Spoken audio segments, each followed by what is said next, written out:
Kekuatan pikiran alam bawah sadar. Mengapa santai justru mempercepat hasil manifestasi? Sedulur, ada pertanyaan begini. Bagaimana ya kalau gagal? Atau mengapa ini belum terjadi juga? Atau mungkin apa yang salah dengan teknikku? Kok belum ada tanda-tanda keberhasilan? Nah, jika kalimat-kalimat ini masih sering bergaung di kepala panjenengan, itu tandanya panjenengan sedang mencoba memikul beban alam semesta di pundak panjenengan sendiri. Kasihan deh. Jangan-jangan panjenengan itu ngerti nggak? Sebenarnya ciri utama seorang master dalam hal manifesting itu bukanlah seberapa keras dia berteriak dalam afirmasi, bukan. Melainkan seberapa dalam dia mampu melepaskan atau detachment atau surrender. Nah, pada video ini, Palang akan mengajak panjenengan bicara tentang surrender ini atau berserah ya, pasrah, ikhlas, berserah. Surrender bukan sebagai tanda menyerah, tanda kalah, bukan. Melainkan sebagai gaya hidup yang paling elegan bagi panjenengan semua yang sudah memahami kekuatan pikiran. Jadi mari kita berpijak dari pengertian yang pertama, yaitu bahwa surrender itu bukan berarti berhenti. Bukan. Karena banyak orang salah paham dalam hal ini, sedulur.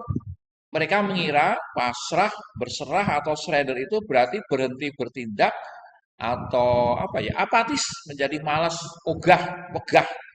Sama sekali bukan begitu. Jadi surrender itu adalah kondisi batin.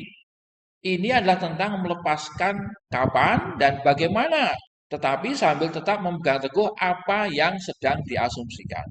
Jadi kapan dia kejadian, kapan dia utangnya lunas, ya, bagaimana caranya utangnya lunas, itu diserahkan, dipasrahkan, ya, diserenderkan kepada semesta.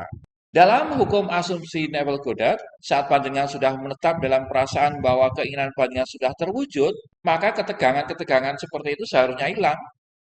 Jadi jika panjenengan masih merasa kemurungsung atau terburu-buru ya, gege mongso, bingung, nah itu tanda bahwa panjenengan belum benar-benar berasumsi.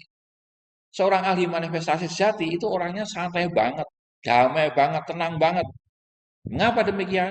Ya karena dia tahu bahwa pesanannya sudah diterima oleh alam pikiran bawah sadar dan sedang diproses oleh kekuatan yang jauh lebih besar dari dirinya sendiri, yaitu alam semesta sendiri atau Tuhan. Nah sekarang Pak Alang ngajak panjang untuk berpikir sejenak. Kita akan bicara tentang realitas. Ada kalanya, sedulur. Dalam perjalanan manifestasi panjenengan itu, panjenengan menemui jalan buntu. Ya kan? Sering kan? Sering toh? Sering, sering, sering. Angka di rekening masih kecil, ya. Orang muda-muda. Kalau soal asmara, hubungan masih renggang. Kalau tentang kesehatan, ya kok nggak sehat-sehat, orang mari-mari itu, boyok itu. Nah, disinilah letak perbedaan antara pemula dan seorang ahli. Kalau pemula melihat rekeningnya masih kecil atau mungkin asmaranya belum romantis ya, masih kacau. Kalau seorang yang sakit berarti penyakitnya masih menumpuk, masih kerasa sakit banget. Nah, seorang pemula akan panik, bingung, ya kan? Mereka akan mencoba memaksa realitas luar untuk berubah dengan ketegangan mental. Mikir, terus afirmasi, ya kan? Terus berdoa dari pagi subuh sampai tengah malam berdoa. Namun bagi seorang ahli manifestasi, dia hanya akan tersenyum saja, geli saja. Dia akan menggunakan kesadaran atau awareness-nya untuk menyadari bahwa apa yang terlihat sebagai jalan buntu atau kekacauan atau kekurangan itu hanyalah bagian dari pengalian jalur menuju hasil yang lebih baik. Hanya pergeseran jalur aja, pembelokan jalur aja, menuju hasil yang lebih baik.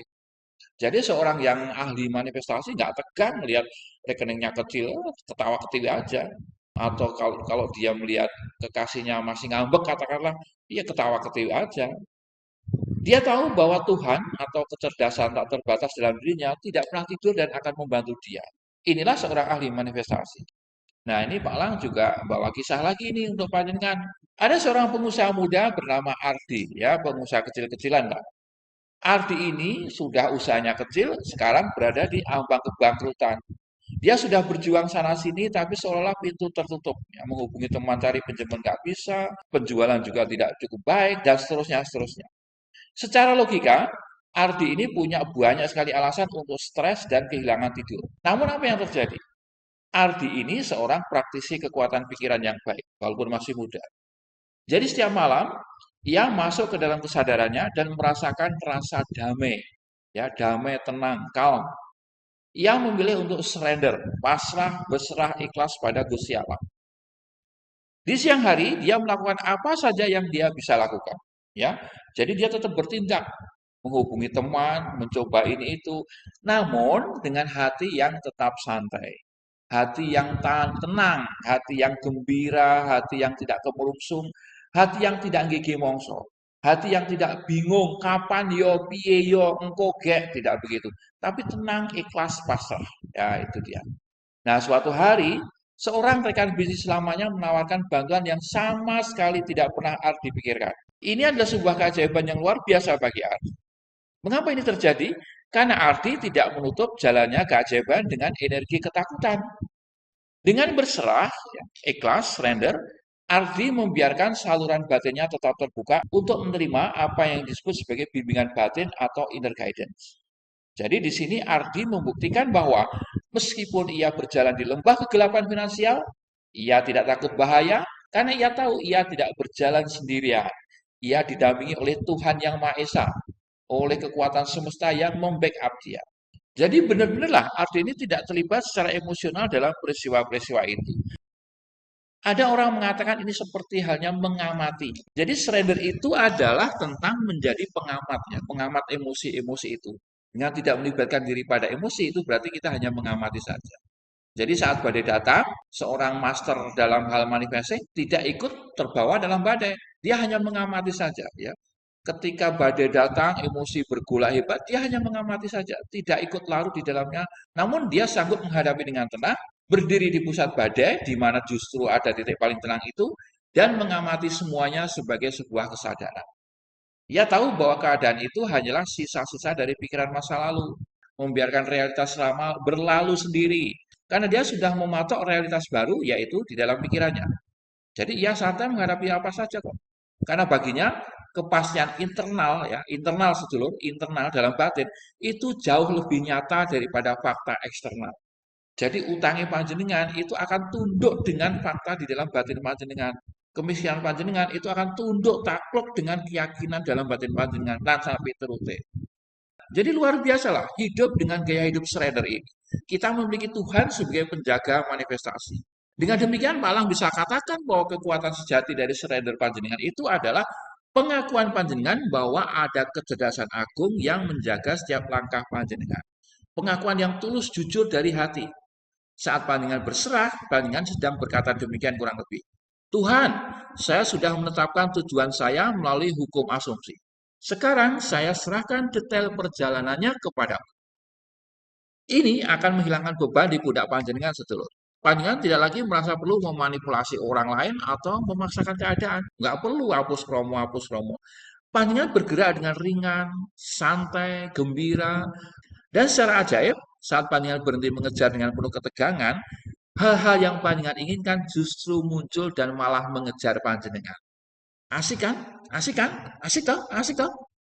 Nah, sebagai penutup dari video pendek ini, Palang katakan dengan tegas, jika hari ini panjenengan merasa lelah, merasa stres, ya, tegang leher, sirem mumet, ucul-ucul, rasa nyut-nyutan, karu-karuan, lepaskan, ya, lepaskan, hembuskan nafas panjenengan dan sadari saja bahwa panjenengan itu dijaga oleh Yang Maha Kuasa. Kesulitan-kesulitan di hadapan panjenengan ataupun jalan buntu di depan panjenengan itu bukanlah kemandekan, itu hanyalah tanda panjenengan mesti berbelok. Jadilah seorang ahli manifestasi yang paling santai. Regolah kegembiraan pada hari ini. Karena di dalam kegembiraan hari inilah kekuatan alam bawah sadar panjenengan bekerja paling maksimal. Masa depan panjenengan itu sudah aman kok sedulur. Tugas panjenengan sekarang itu hanya menikmati hari ini dengan gembira, dengan damai. Bagaimana caranya? Yaitu berserah, surrender, surrender. Ayo lepaskan ketegangan panjenengan, surrender, dan biarkan keajaiban mengalir masuk ke dalam hidup panjenengan. Salam seger waras.